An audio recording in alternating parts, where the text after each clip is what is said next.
બાપાશ્રીની વાતોનું એકીકરણ. ધ્યાન, અંતર્વૃત્તિ, સમાધિ, વિભાગ 1. છેલ્લા પ્રકરણનું 23મું વચનામૃત વંચાતું હતું. તેમાં માનસી પૂજાની વાત આવી ત્યારે બાપાશ્રી બોલ્યા છે, શ્રીજી મહારાજે માળા, માનસી પૂજા જે બતાવ્યા છે તે કેટલાક સાધન કાળના બતાવ્યા છે ને કેટલાક સિદ્ધ કાળના બતાવ્યા છે.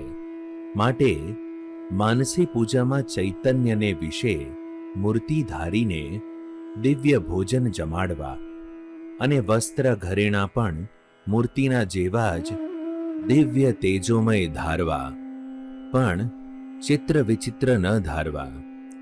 સર્વે ક્રિયા પોતાના ચૈતન્યમાં કરાવવી, પણ જુદા જુદા સ્થાન કલ્પવા નહીં.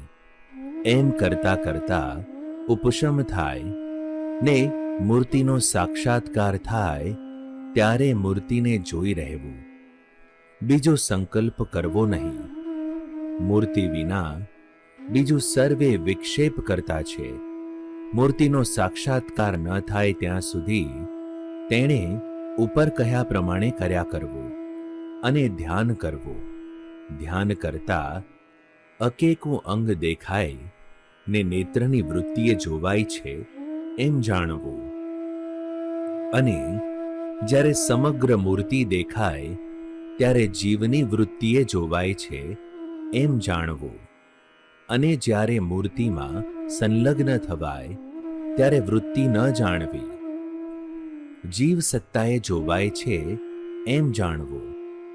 તેને મૂર્તિથી ઓરું જ્ઞાન રહેતું નથી, અને દેહની ક્રિયા તો મહારાજની ઈચ્છાથી થાય છે. જ્યારે મૂર્તિના સુખમાં ઉતરે ત્યારે સુખ વિના બીજું દેખે જ નહીં. જેમ સૂર્યના રથમાં બેઠા હોય તેને રાત્રિ છે જ નહીં, તેમ